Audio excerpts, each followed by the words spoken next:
जय राधे कृष्ण। माँ भाई भौणी को मोर सादर प्रणाम। मो चैनल श्रीमद भागवत कथन को स्वागत जनाऊँची। आज ମୁଁ ପଢିବି ଦ୍ୱିତୀୟ ଅଧ୍ୟାୟ ଶ୍ଲୋକ 22। ଆସନ୍ତୁ ଆରମ୍ଭ କରିବା। ବାଂଶାଂସି ଜିନ୍ନାନି ଯଥା ବିହାୟ ନବାନି ଗୃହଣାତି ନରୋପରାଣୀ ତଥା ଶରୀରାଣି ବିହାୟ ଜିନ୍ନାନି ଅନ୍ୟାନି ସଞ୍ଜାତି ନବାନି ଦେହି। वांसांसि जिन्नानि यथा विहाय नवानि गृह्णाति नरोपराणि तथा शरीराणि विहाय जिन्नानि अन्यानि सञ्जाति नवानि देहि। अनुवाद जेपरि व्यक्ति पुरातन पोशाक त्याग करी नूतन पोशाक परिधान करे, ठीक सेहीपरि आत्मा पुरातन अदरकारी शरीर त्याग करी नूतन भौतिक शरीर प्रकाश ग्रहण करे। अणु आत्मा जे शरीर परिवर्तन करे एक सर्व सिद्धांत सत्य। एपरिकी केतेक आधुनिक वैज्ञानिक जो माने आत्मार अस्तित्व कथा स्वीकार करती नहीं, किंतु तत्संगे संगे हृदय जो शक्ति बाहरुची से संबंध किछि कहि पारंती नहीं।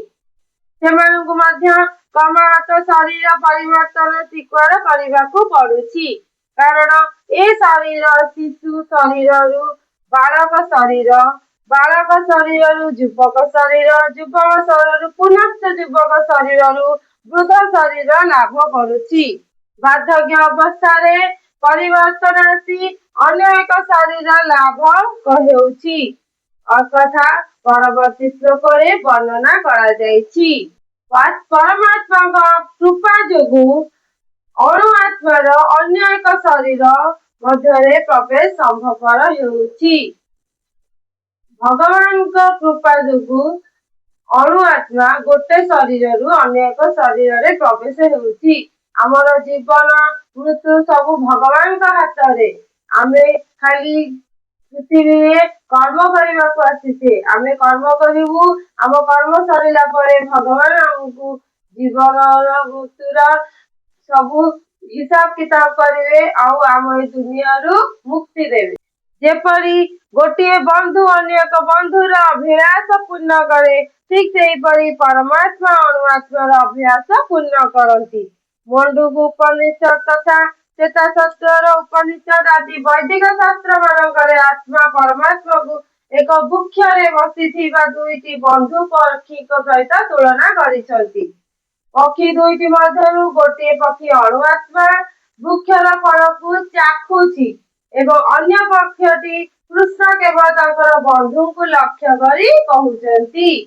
एठारे पक्षी दुईटी सहित आत्मा को तुलना करा गोटे अणु आत्मा वृक्षर फल चाखुछि आउ गोटे आत्मा अन्य पक्षीटी कृष्णकर बंधु को लक्ष्य करुछंती।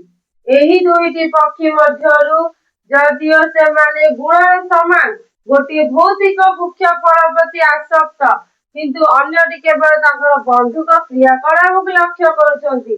कृष्ण होउचंती सखी पक्षी एवं अर्जुन होउचंती भक्षणकारी पक्षी। जदि से दुई जन परस्पर बंधु, तथापि जड़े होउचंती प्रभु, अन्य जड़े होउचंती भृत्य। एटार मनुष्य को भृत्य रूपे तुलना कराइछि। यही सब संबंध ताहाकु अणु आत्मा भूली जाउथिबारु से गोटे वृक्षरु अन्य वृक्ष को स्थान परिवर्तन करुछि, अर्थात गोटे शरीर त्याग करी अन्य शरीर मध्य प्रवेश करुछि बा शरीर परिवर्तन करुछि।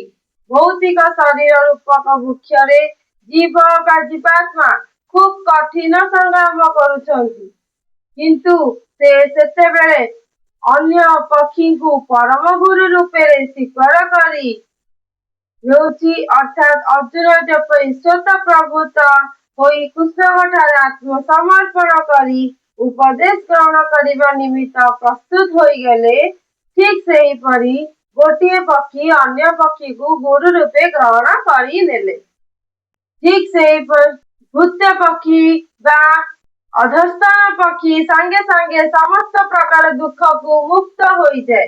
ଉଭୟ କଠୋପନିଷଦ ଏବଂ ଶ୍ଵେତସାତ୍ୱର ଉପନିଷଦ ଏକଥା ସ୍ୱୀକାର କରିଛନ୍ତି। ଯଥା ସମାନ ବୃକ୍ଷ ପୁରୁଷ ନିମଗ୍ନ ନିଶ୍ଚୟ ଶୋଚତି ମୁହ୍ୟମାନଃ ଜୁଷ୍ଟଂ ଯଦା ପଶ୍ୟତନ୍ୟାମିଷମ୍ ଅତ୍ୟମହିମାନମିତି ବିତଶୋକଃ।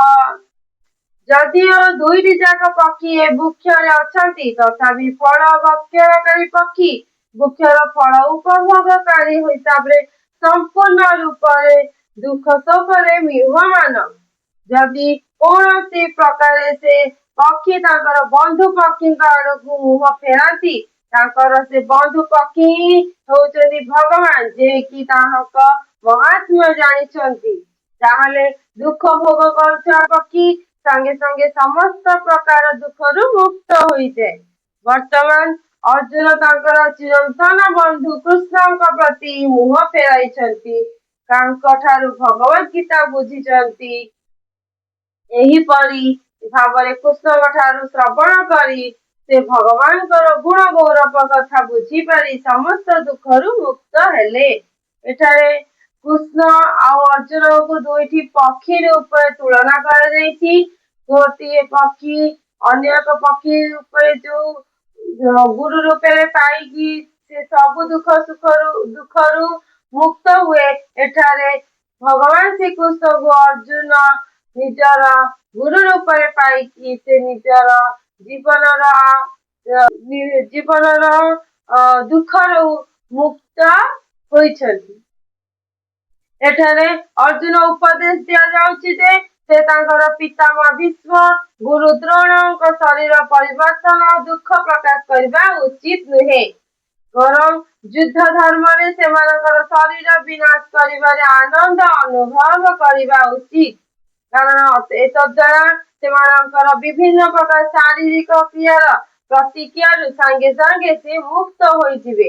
ଯେଉଁ ବ୍ୟକ୍ତି ଯୁଦ୍ଧ ଧର୍ମରେ ଜୀବନପାତ କରେ, ଅର୍ଥାତ୍ ଉପଯୁକ୍ତ ଯୁଦ୍ଧ କ୍ଷେତ୍ରରେ ଜୀବନ ବିସର୍ଜନ କରେ, ସେ ସାଙ୍ଗେ ସାଙ୍ଗେ ଶାରୀରିକ କ୍ରିୟା ପ୍ରତିକ୍ରିୟାରୁ ମୁକ୍ତ ହୋଇଯାଏ ଏବଂ ଉଚ୍ଚତର ଜୀବନ ସ୍ତରକୁ ଉତ୍ତୀର୍ଣ୍ଣ ହୋଇଥାଏ।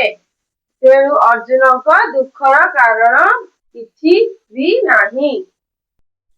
ଆଜି ମୁଁ ଭିଡ଼ିଓଟି ସମାପ୍ତ କରୁଛି।